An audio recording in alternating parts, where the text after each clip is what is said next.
Welcome to Thread of Terror. We bring you the creepiest stories from Reddit.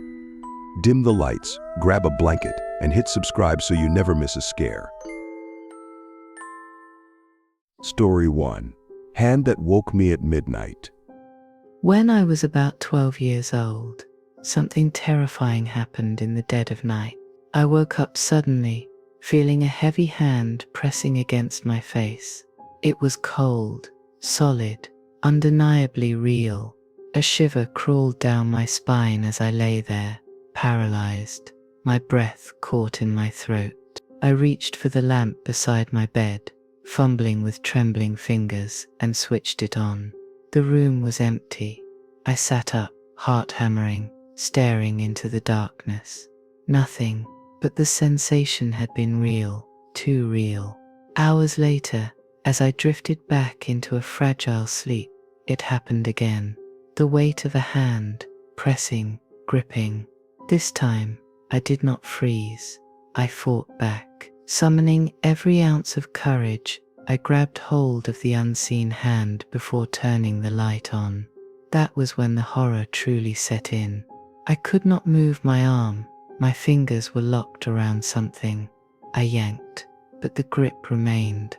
It was only when I twisted in desperation trying to reach the switch that I realized I was holding my own lifeless hand.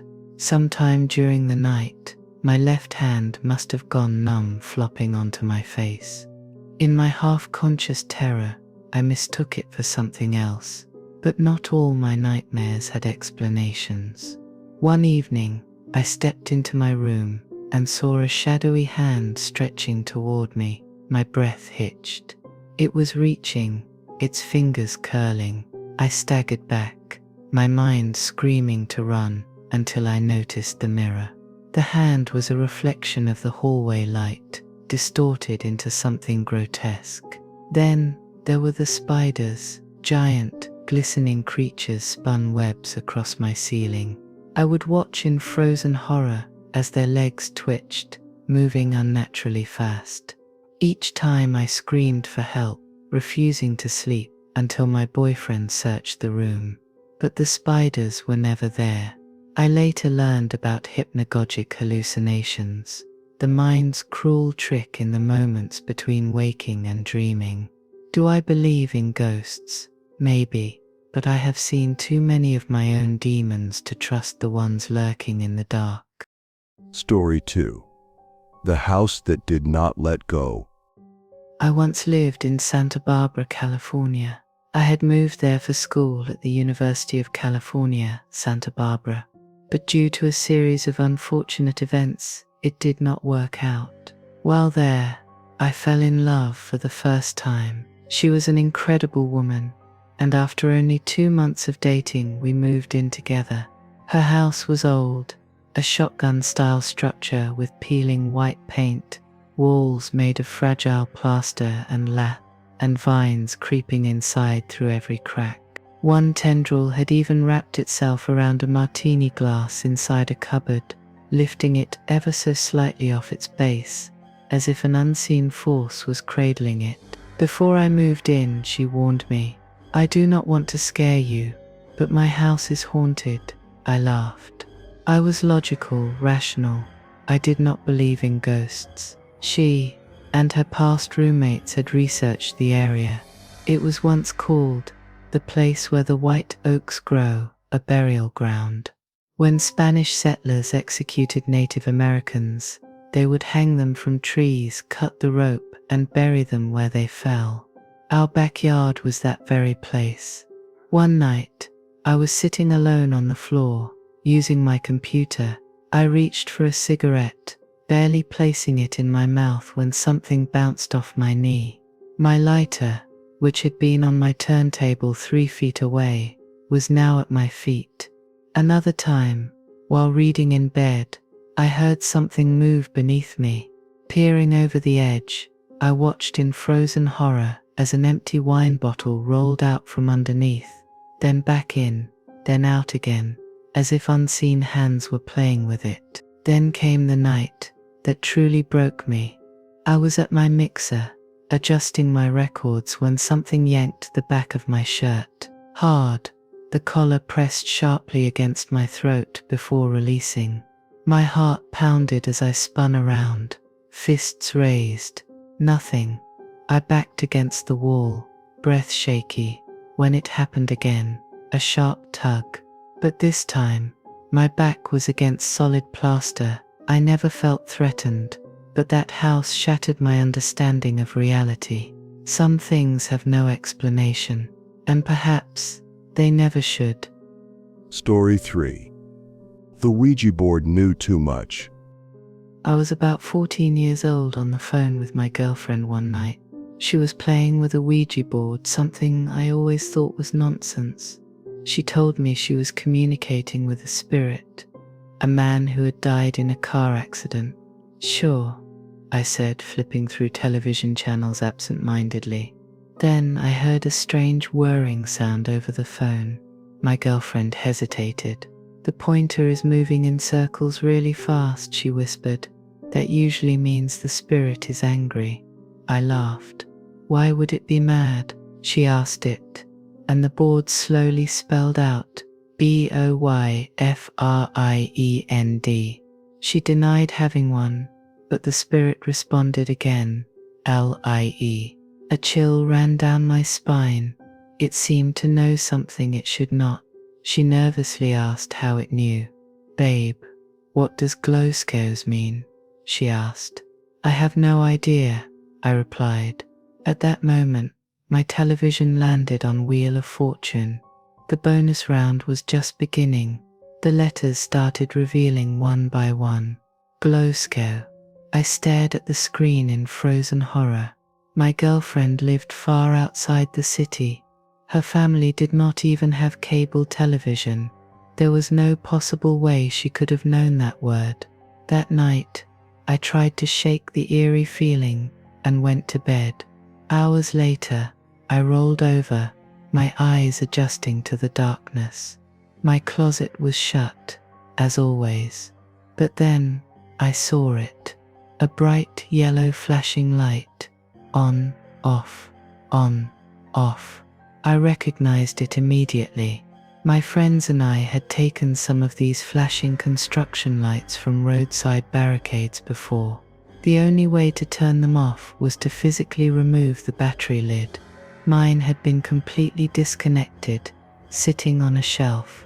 Yet, here it was, blinking in the darkness. I could not move. My breath hitched. My skin felt like ice. I pulled the covers over my head and forced myself to sleep. To this day, I have no explanation for what happened, but I never touched a Ouija board after that night. Story 4. The unplugged phone that rang at midnight. It was a quiet evening, the kind of silence that makes you hear your own heartbeat. My mother was home alone, talking on the phone with her friend, lost in conversation. The house, dimly lit, was eerily still until a sudden, sharp sound cut through the air. A phone was ringing. At first, she thought it was coming from the living room. She glanced at her cell phone, still in her hand. Confused, she followed the sound, her pulse quickening with every step. It was coming from somewhere inside the house. She moved cautiously, listening intently. The ringing grew louder, insistent, as if demanding to be answered. It led her downstairs to the basement door. Her fingers trembled as she reached for the handle, pushing it open. The basement was cold, untouched for years, yet the sound was unmistakable. Her eyes landed on an old wall-mounted telephone, coated in dust, its cord cut and dangling lifelessly. It had been unplugged for over 5 years, but it was ringing. A chill crawled up her spine. She stood frozen, her mind refusing to accept what was happening. The ringing did not stop. It grew more aggressive, the sound sharp and unnatural, almost vibrating in the air. With her heart pounding, she backed away, never taking her eyes off the phone. The ringing stopped, silence, and then A faint click, as if someone had picked up the line. The receiver, which had been untouched, slowly lifted off the hook. She did not wait to see what would happen next. Panic surged through her veins as she ran out of the house, jumped into her car, and drove straight to her friend's place, never once looking back in the rearview mirror. She never slept in that house alone again. To this day, she does not know who or what was trying to call, but some calls are not meant to be answered. Story 5. The Ghost of the Theater. I used to work at a theatre located in a mall which, as we discovered, had a dark and disturbing history. A body had been found on the site before the theatre was built, and the strange events that followed seemed to be tied to that grim past. One night I was in the office with the other manager, closing up. She was counting cash while I wrapped up inventory. Out of nowhere, the entire stack of CDs on a shelf flew across the room. The force was so strong that one of the CDs struck the back of my co-worker's chair. She turned around, looking confused, and saw me, wide-eyed, sitting at the desk several feet away. There was nothing near the shelf, nothing that could explain the violent movement of the stack. We didn't stay any longer after that. I finished my work, and we left in a hurry. A few nights later, my co-worker and I stayed late to watch a movie. The theatre was empty, the lights off. About a quarter into the film, we heard the heavy sound of the auditorium doors opening and shutting. I thought it was one of the cleaning crew members, but when I stood to check, no one was there. I walked into the hallway and the lights were still off. Whenever the cleaning crew came in, they would immediately turn on the lights. There was no sign of anyone. Back in the theatre, I heard a sound coming from the booth. The projector screen was moving up and down. I rushed to investigate, and the framing knob in the booth, one that takes immense force to turn, had moved by itself. We were both terrified and had no idea what to make of it. The strangest experience, though, happened when I was alone in the projector booth, threading a film. I heard a man's voice call my name from the front of the booth. I responded, but there was no answer. I went downstairs and asked everyone if they had called me, but no one had. There was also one auditorium that everyone avoided. It had a creepy, oppressive atmosphere, and no one wanted to do checks in there. Even when I left the theatre years later, a new staff member told me that the same theatre made everyone uncomfortable. The stories and strange happenings continued, but one morning I got a call from a co-worker.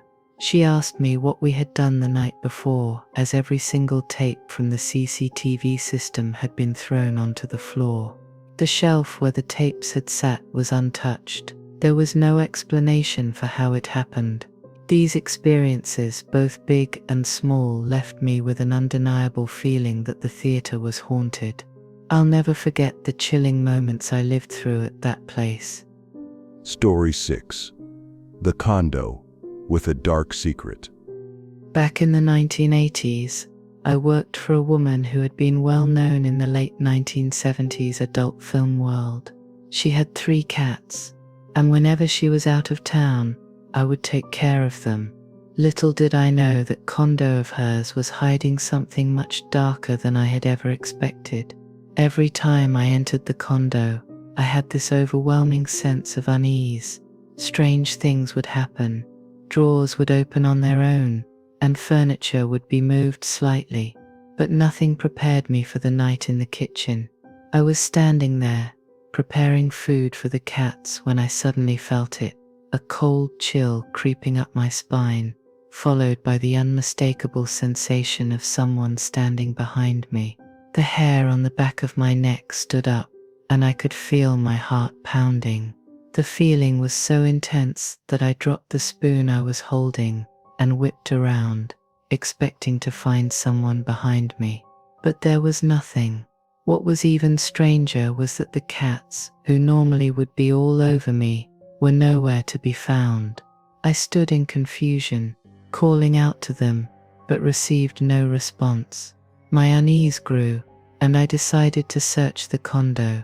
I walked into the living room, only to find all three cats sitting motionless on different pieces of furniture. They were staring intently at the foyer, their ears twitching, their heads swiveling, as if tracking something swinging in the air. They were watching something I couldn't see. It was then that I realized something sinister was lurking in that space. Terrified, but determined, I had to cross the foyer to leave. The feeling of dread was overwhelming, but I made it out, barely. The next day my boss's trip was extended, and I had no choice but to return to care for the cats. This time, I took a friend with me, hoping the presence of someone else would calm my nerves. When we entered, we were met with even more disturbing signs. The television in the bedroom was on, showing nothing but static. The dresser, which was heavy and large, had been moved 3 feet away from the wall, and the bed was stripped of all its linens. The bathroom door, which I had left closed, was now open, and all the drawers had been yanked out completely, with towels scattered across the floor. I was the only person who had a key to the condo, and the owner assured me no one else had entered. When I spoke to her about what happened, she casually replied, "Oh yeah, I have a ghost," as if it was no big deal. She never warned me about it, and I was left terrified by what I had witnessed. Story 7.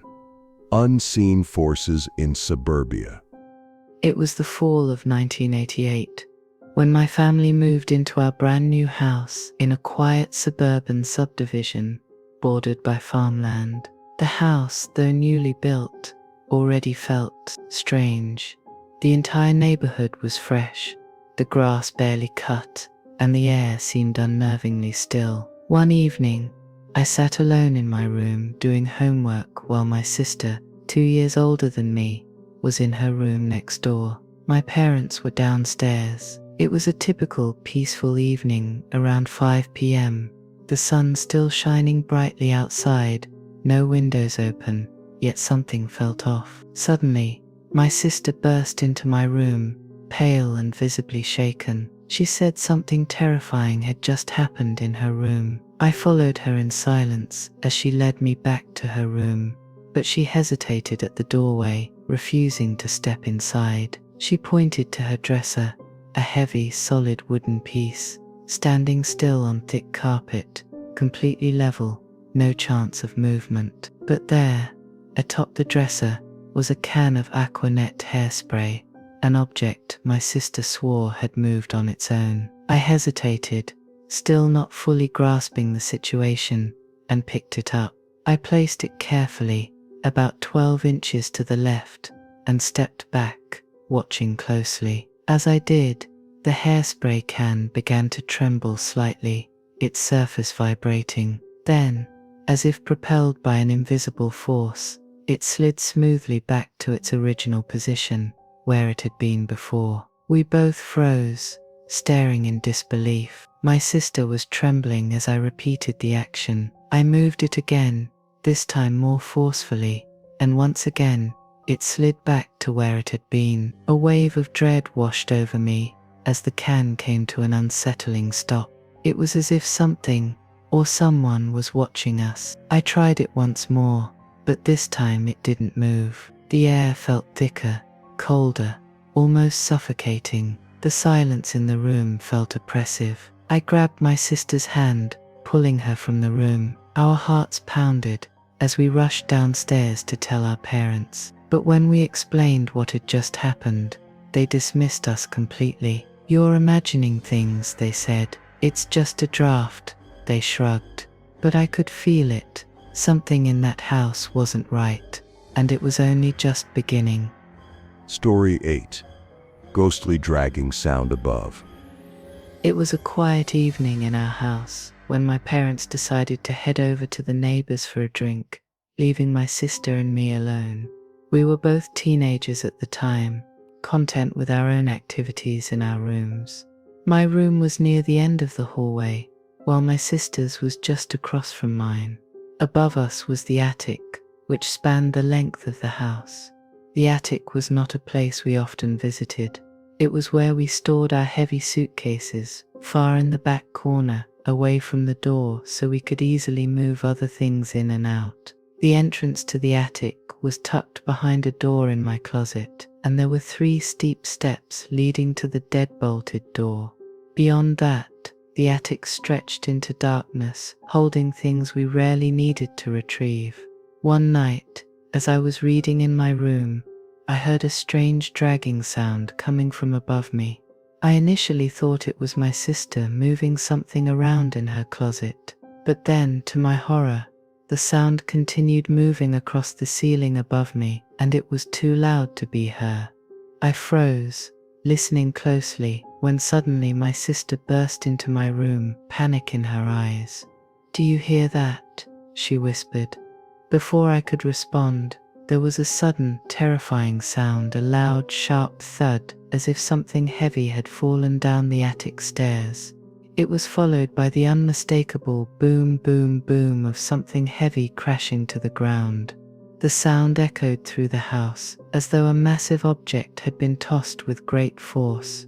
We screamed in terror, running out of the room and down the stairs. Our parents had not yet returned from the neighbor's house, so we fled to their house, knocking on their door, shouting for help. The neighbors, startled by our frantic behavior, rushed back to our house with us. My dad, with a courage we didn't feel, was the one who finally opened the attic door. To our utter shock, the largest suitcase we owned, which was always stored at the back corner of the attic, had somehow moved. It was sitting at the foot of the stairs, far from where we had left it. The room was eerily quiet, with no explanation for how it had gotten there or what had caused the dragging sounds. Story 9. The Pale Man Who Haunts Our Dreams. When I was about 9 years old, my family had just immigrated from Poland to Norway. A family who had lived here for a while helped us rent an old house until we could find a permanent place. The house was ancient, but nothing seemed unusual, except for the top floor. Every time I went upstairs, I felt an overwhelming sense of dread. At first, I didn't think much of it, but after weeks of living there, everything about the house started to feel wrong. Strange noises came from the attic, and an eerie cold would settle in the rooms for no reason. But there's one experience that still haunts me. Every weekend, my mum and I would stay up late, having a little sleepover in the living room, watching movies and bonding. One night, I woke up in the middle of the night to the sound of footsteps outside the living room. Clear, distinct footsteps echoing through the hallway that led to the kitchen. I sat up, my heart racing. Slowly, I looked down the dark hallway. Then, through the dim light, I saw him. A tall, pale man appeared, his face a mask of sorrow. He stared at me, his eyes hollow, filled with a deep sadness. I could feel his cold presence, almost as if he were looking right through me. He didn't say a word. After what felt like an eternity, he turned, his footsteps fading as he walked away down the hall. I could still hear him, as if he were lingering just out of sight. Frozen with fear, I woke my mum up, asking if she heard anything, but she wouldn't stir. In a panic, I tried to fall back asleep, but the chill in the air refused to leave. We eventually moved out of that house, and I didn't tell my parents about the figure I saw. It wasn't until we moved into a new home that I finally confessed. That's when they revealed their own eerie experiences. My mum felt like someone was watching her in the bedroom, and my dad often heard cracking noises coming from the stairs. The attic was always unnervingly cold. It wasn't until later that we learned the truth. The landowner's father had hanged himself either in the attic or the bedroom, his tortured spirit still haunting the house. After we left, the new tenants experienced the same terrifying occurrences, and even a priest called to cleanse the house felt an overwhelming presence. Now I know what I saw that night wasn't just a figment of my imagination. It was a ghost, one that still roams that house, trapped by its dark past. Story 10. the sinister dolls, and the crying baby. When I was 14, I lived in a house that seemed perfectly normal at first, but over time it became clear that something wasn't right.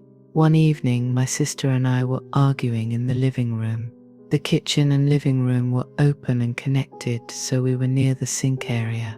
Suddenly, in the middle of our heated exchange, we heard the sound of water running from the kitchen sink. We turned to look, and the sink knob began turning on by itself. It wasn't just the sound, it was the knob moving, as if an invisible hand was twisting it. We froze, staring at it, unsure of what to think. After a moment, the water turned off again, and we just stood there, speechless. This wasn't a one-time occurrence. The next time we argued, the same thing happened. The sink knob twisted on its own again, and the water started running. There was no explanation for it, and at this point, we were both terrified. Things got even stranger. One night, my sister and I were arguing in our room when suddenly, the window began shaking violently. My sister rushed to the window and looked outside. That's when she saw it, a pale white figure standing in the yard. She screamed so loudly that my dad came rushing in to check. But when we all went outside, there was nothing there. No footprints, no signs of anyone. It was as if the figure had vanished into thin air. But the worst was yet to come. We had a collection of Victorian dolls, musical ones that we had been given as gifts. They were strange and unsettling, but we kept them in the room. Every night we would turn them away from us so they wouldn't be staring at us while we slept. But every morning, without fail, they would be facing us again. Sometimes, in the dead of night, we would hear their music playing on its own, sending chills down our spines. My little brother, who was only 4 at the time, would often talk about a baby crawling down the hallway. He said the baby was always crying, sounding sad and lost. It was the kind of thing that sent a shiver through anyone who heard it.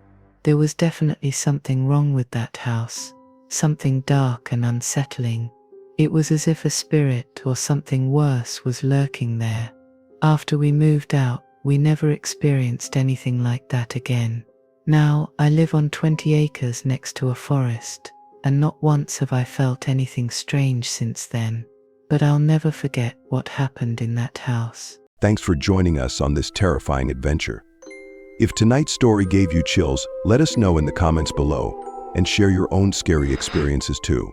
Don't forget to leave a like if you want more nightmares, and subscribe if you haven't already. Until next time, sleep tight, and remember, not all shadows are empty.